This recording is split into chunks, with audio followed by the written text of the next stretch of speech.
It's February now, January 2025 is over, and I'm gonna let you guys know what I consumed this month. So starting off with movies, I was able to watch 31 this month, and that's pretty good. I feel like I usually try to do a movie a day if possible, or there might be times where I miss a day and I'm able to watch two in one day. So I'm pretty happy to watch 31. I will say though that this month there weren't really that many movies that I watched that really stuck with me that much. So I'm not gonna go over every single movie specifically, but I thought I would mention the ones that stuck out to me the most. If you would like to see all the ones I watched this month though, make sure to check out my letterbox. So on January 2nd, I watched The Martian, and I was actually really surprised with how good this movie was. So I know this is a really popular movie, and I just really never got around to it because I'm not really the biggest fan of Matt Damon. In my review, I wrote, it was a pretty cool story. I love the way it jumped back and forth from all the perspectives without any part dragging, which I will say, I'll stand by that because obviously I'm not gonna say any spoilers, but the gist of the movie is that there's a guy who's stuck in space and his crew is back on Earth and they're trying to get him back to Earth.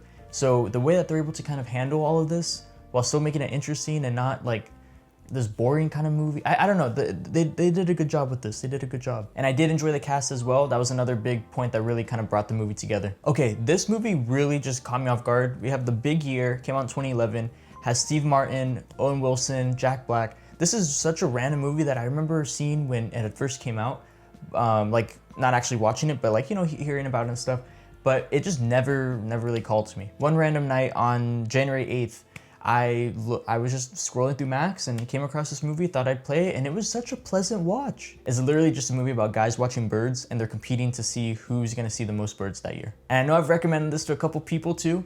I don't know, it's been something that I really just, it stuck with me, and even now looking back, I'm like, this was a fun movie. I feel like this movie had a lot of heart to it, and there were times when I was just kind of surprised with how much they went into a particular situation or whatnot, and it kind of pulled me away from it just being a movie about birds, so even that was really cool too. I finally got around to seeing Jurassic Park, like the original one, for the very first time, and that was pretty fun to watch. So with me trying to watch movies in preparation for the Oscars next month, I came across The Apprentice, which is one that stars Sebastian Stan. So Sebastian Stan was nominated for Best Actor and Jeremy Strong was nominated for Best Supporting Actor, and I feel like they both really did deserve those nominations after seeing this movie. I do not like Trump, and being able to see his rise of him becoming evil in this kind of movie was really interesting to see. The way they were able to capture this piece of time was really cool. When it comes to like the camera work and the colors, costume set designs, all that stuff I'll always appreciate when it comes to movies. So with that and the good acting, I thought this was definitely an interesting movie to see. Another random classic I finally saw was Mrs. Doubtfire, so that was a fun watch.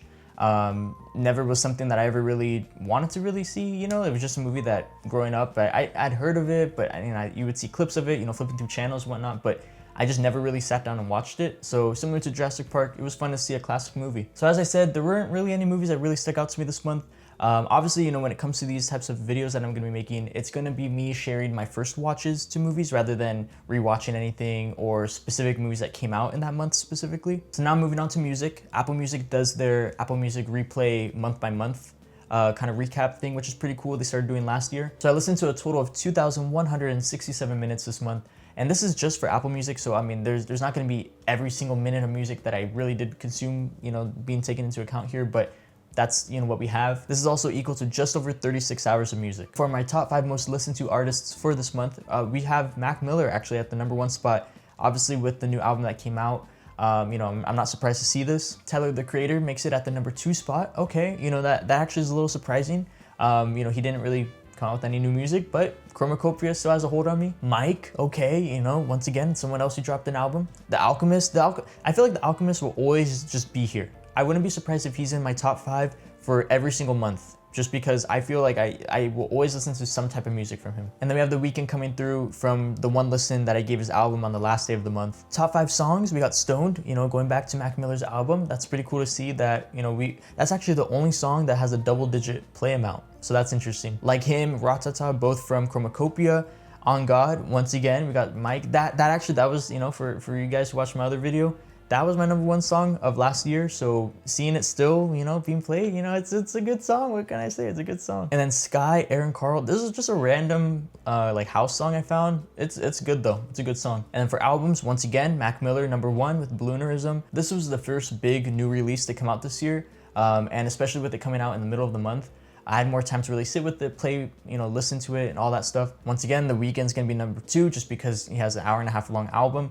And I will say that even now, just like listening to it a little bit more, there's definitely some good songs on it. I like the whole overall feel to it and whatnot, but I don't see myself revisiting a lot of the songs. I think there's only a collection of like 4 or 5 songs that I really am like going back to, which you guys will probably see in next month's video. And then number 3 got Showbiz by Mike. This album I actually do enjoy more than The Weeknd's, and this was my first listen on that same night when The Weeknd also dropped. Obviously it only has 52 minutes, came out on the last day of the month as well, so haven't had much time to really listen to it during the month of January, but month of February I'm listening to it a lot. I will say I won't be surprised if that's in the top 3 for February. And then we have a Mobb Deep album, which I have, I really didn't listen to many albums this month, I feel. If anything, I was listening to a lot more of like older stuff, or I don't know, I gave this album a random listen and it's here now. And then Chromacopia from the 2 songs that are right there. So we already have some milestones. It's kind of cool to see. So we have 100 artists that I've already listened to and 250 songs, like different unique ones. So I'm sure it's gonna keep on climbing, as the year goes on. So it's cool, seeing those milestones already happening. So over the last year or so, I realized that I haven't really been the biggest watcher of TV shows and that type of stuff. However, what's really taken a lot of time away from watching movies and listening to music is Severance. I started watching Severance around like early January, and I was just kind of slowly chipping away at the first season right before the second season started. And I'm all caught up now. Episode 4 just happened, and it's a really good show. If you are into this type of stuff, it's great. I do know it can be kind of hit or miss for people because it's this kind of dystopian workplace. It's not really a comedy, but there is some funny moments at times. I like the cast. I like this kind of feel. In a way, it gives me similar feelings to Black Mirror episodes, even though it's a very different type of take on society in a way, I guess you could say. I've always been a fan of Ben Stiller as well. He's the director of this, so that was another kind of cherry on top to making me want to watch the show. So if you're into it, sounds interesting, give it a go. If not, it's all good. It's all good. Watch something else. So this past month for basketball has been really interesting as well. With all the shenanigans and stuff that happens with the trade deadline right before the All-Star break, anything can happen, and this year really showed that to us. As a Lakers fan, this whole Luka and Anthony Davis trade is still really weird. It still doesn't feel truly real. I am excited to see what happens. The last couple seasons with the Lakers have been kind of just whatever. And I don't know, with the recent changes, I'm excited for some Lakers basketball. I will say that, I really am. So that's what I consumed in January. Let's see what I consume next month.